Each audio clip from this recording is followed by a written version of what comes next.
여러분, 요즘 가상화폐, 그 중에서 암호화폐 있잖아요. 암호화폐, 크립토커런시라고 이야기하는, 거기에 대표 주자가 비트코인입니다.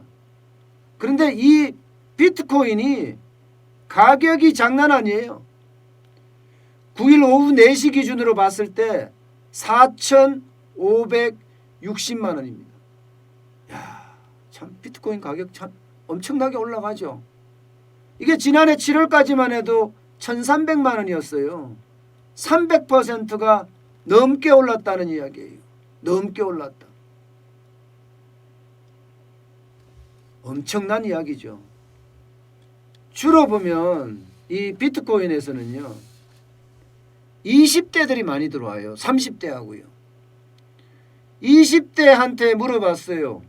비트코인 가상화폐, 암호화폐 거래한 경험이 있나? 구매한 경험이 있나? 이랬더니 22.7%가 구매한 경험이 있다. 이렇게 이야기합니다. 20대의 전유물이라고 이야기할 만큼 많이 지금 산다는 거예요. 실제 암호화폐 평균 투자액이요, 2019년에 조사했을 때는 전체 연령대에서 보면 870만 원이었거든요. 2019년에. 그럼 지금은 더 높아졌다는 이야기잖아요. 지금은 엄청 높아졌습니다. 그중에 20대 평균 투자액이 416만 원이에요.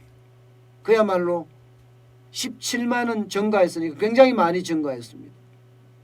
그러나 30대가 증가한 거는 이거의 엄청난 배예요. 898만 원이었습니다. 898만 원. 308만 원이나 증가했습니다.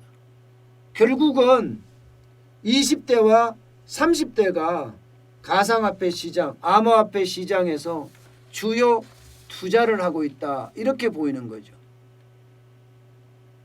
그럼 가상화폐가 왜 이렇게 많이 올라갈까? 생각을 하면요, 굉장히 쉽게 생각할 수가 있습니다. 암호화폐가 이게 거래 수단이 되느냐? 쉽게 말하면 밥 먹고 결제가 되느냐? 결제가 되면 이 가격은 계속 올라갈 수밖에 없죠. 지금 우리나라 같은 경우도요, 이렇게 밥집에서 비트코인이, 이거 보면 장어구이 전문점입니다. 비트코인 받습니다. 쉽게 말하면 비트코인 주면 장어를 준다는 이야기예요. 거래가 된다는 이야기입니다. 실제 비트코인이 이렇게 많이 올라간 데는요, 여러분도 잘 아시는 페이팔이죠. 페이팔이 거래 수단으로 비트코인 이거를 선택을 했어요. 그러니까 많은 사람들이 비트코인에 이게 앞으로 괜찮겠구나. 왜? 거래가 되니까 말입니다. 거래가 돼. 페이팔만 하더라도 전 세계에 엄청나게 많은 사람들이 쓰고 있거든요. 페이팔을 결제할 때 비트코인으로 결제할 수 있다는 거예요. 페이팔 자체가 결제 수단이잖아요. 그죠? 그거를 달러도 되고 되지만 비트코인도 거기 들어간다는 겁니다.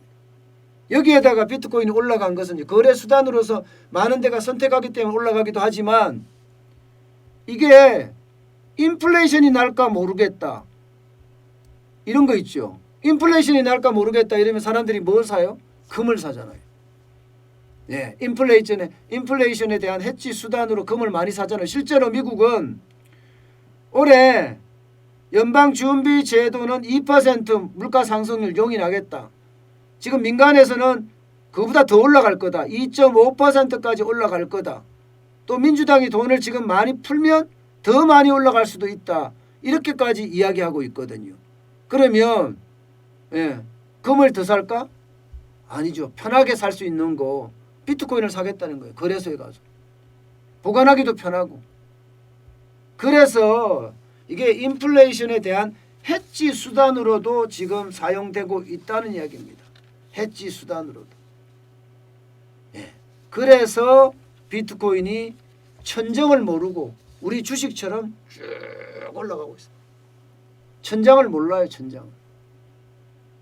돈을 많이 푸니까 돈의 가치가 떨어질 것을 대비해서 어떤 사람은 똘똘한 주식을 가지겠다. 어떤 사람은 똘똘한 비트코인을 가지겠다. 뭐 이렇게 생각을 하고 있는 거죠.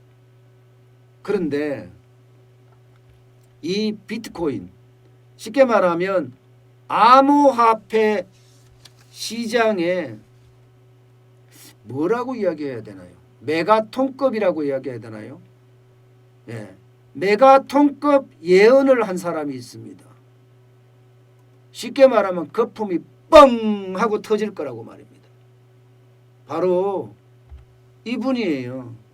누리엘 루비니, 뉴욕대학교 교수예요. 일반적으로 시장을 좀 비관적으로 보시는 분 중에 한 분이에요. 닥터 둠이라는 그런 별명으로까지 붙어 있으니까요. 이분은 금융위기를 예측하기도 하고, 그래서 이분의 이야기를 사람들이 참 많이 들어요. 그런데 이분이 트위터에다 글을 하나 올렸습니다. 예, January 50th coming이라고, For Bitcoin bubble to pop, 이렇게 썼습니다. 이게 올린 날짜가 9일 날입니다. 9일 날. 예. 이 말이 무슨 말이냐? 7일 날입니다. 7일 날. 오늘이 9일 저거죠. 7일 날입니다. 올린 날짜가. 이 말이 무슨 말이냐? 1월 15일에 비트코인의 거품이 터진다는 거예요. 비트코인의 그 거품이 말입니다. 물론 근거는 제시 안 했어요. 설명도 안 했어. 딱 요렇게 올렸습니다. 딱 요렇게 올렸어요. 시장에서는요, 이게 무슨 헛소리냐 이렇게까지는 이야기 안 합니다. 왜냐하면 루비니 교수가 그동안 비트코인에 대해서 굉장히 부정적인 이야기를 했거든요. 심지어 망할 코인 거품은 반드시 터진다, 이렇게까지 여러 번에 걸쳐서 이야기를 했습니다. 여러 번에 걸쳐서.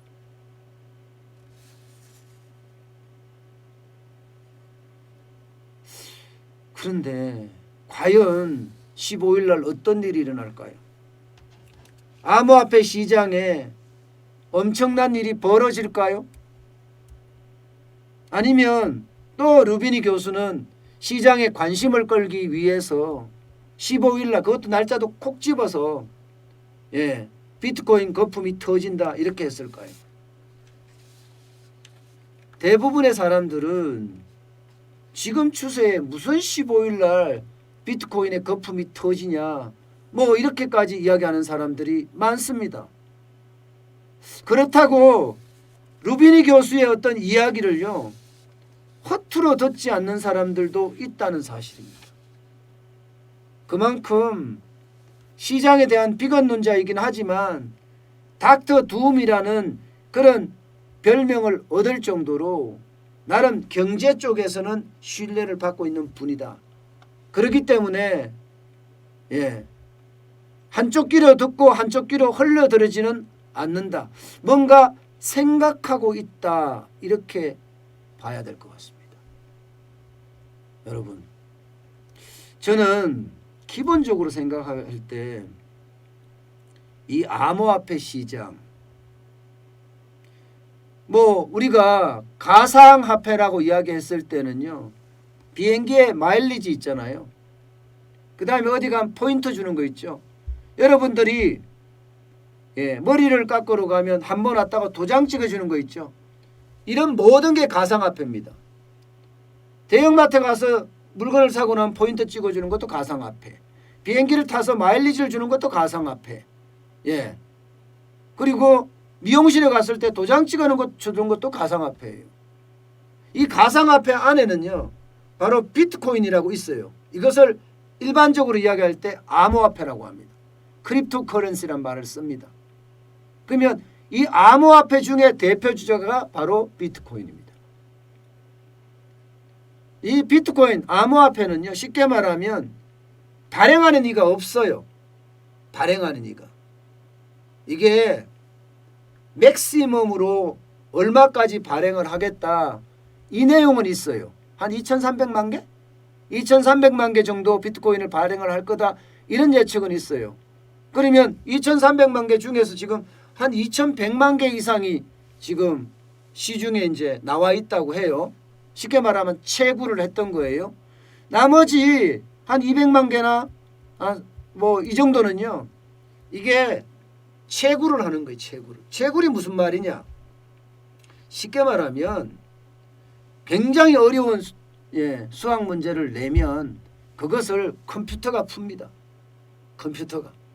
컴퓨터가 풀 때 이제 풀어내면 쉽게 말하면 비트코인이 채굴이 되는 거거든요. 그런데 워낙 오래 지금 많은 비트코인이 지금 채굴이 됐으니까 수학 문제는 점점 더 어려워지겠죠. 그러려고 그러면요. 이 컴퓨터가 이 수학 문제를 푸는데 점점 고도화돼야 돼. 컴퓨터가 좋아져야 되는 거예요. 그러면 전 세계 사람들이 컴퓨터를 가지고 비트코인을 채굴하겠다, 풀겠다 이렇게 풀잖아요. 그러면 전 세계 서버들이 연결이 됩니다. 이게 분산 원장이라는 표현을 쓰는데 바로 내가 비트코인을 채굴하고 있으면 이게 하나가 되는 거고 또 옆에 누가 하고 있으면 그게 또 하나가 되는 거예요. 그 옆에 또 하나 있으면 그게 또 하나가 되는 거고 그게 모여서 네트워크로 서버 역할을 하거든요. 서버 역할을. 분산형 서버 뭐 이렇게 만들어지면서 채굴을 한다고 생각하시면 좀 이해하기 쉬울 거예요. 그런데 과연 이 암호화폐 비트코인이 지금 뭐 간다는 이야기는요. 뭐 40만 달러까지 간다. 뭐 이렇게까지 이야기하는 사람들도 있을 정도로 이게 쉽게 말하면 제한적이기 때문이에요. 계속 돈을 찍어낼 수 있는 게 아니라 한계가 딱 있습니다. 2,300만 개 가량 이렇게 딱 한계가 있기 때문에 제한적이기 때문에 가격이 계속 올라가고 앞서 말씀드린 대로 이게 거래 수단으로 되면서 인플레이션에 대한 해지 수단도 된다. 금을 대신한 해지 수단이다. 이래서 올라가는 거거든요. 일단 하여튼 닥터 루비니 교수가 이야기했는 것처럼 한 번쯤 우리가 한번 볼 필요는 있어요. 그분의 경고가 어떻게 되는지 1월 15일을 콕 집어서 그날 거품이 붕괴한다고 했으니까 한번 여러분 한번 기다려보자고요. 어쨌든 가상화폐는요. 특히 암호화폐는 투자를 함부로 하는 것은 진짜 아닙니다. 지금처럼 비트코인이 거래가 된다. 뭔가 거래 수단으로서의 역할을 한다. 화폐로서의 역할을 한다. 이러면은 그나마 뭐 어차피 갈 거니까 가상화폐 시장은 계속 열릴 거라고 저는 생각을 하거든요. 그렇지만 이게 거래 수단도 안 되는 그런 쪽은 쉽게 말하면 화폐로서의 역할을 하지 않는 그런 암호화폐는 또 조심해야 된다는 것 반드시 아셔야 됩니다.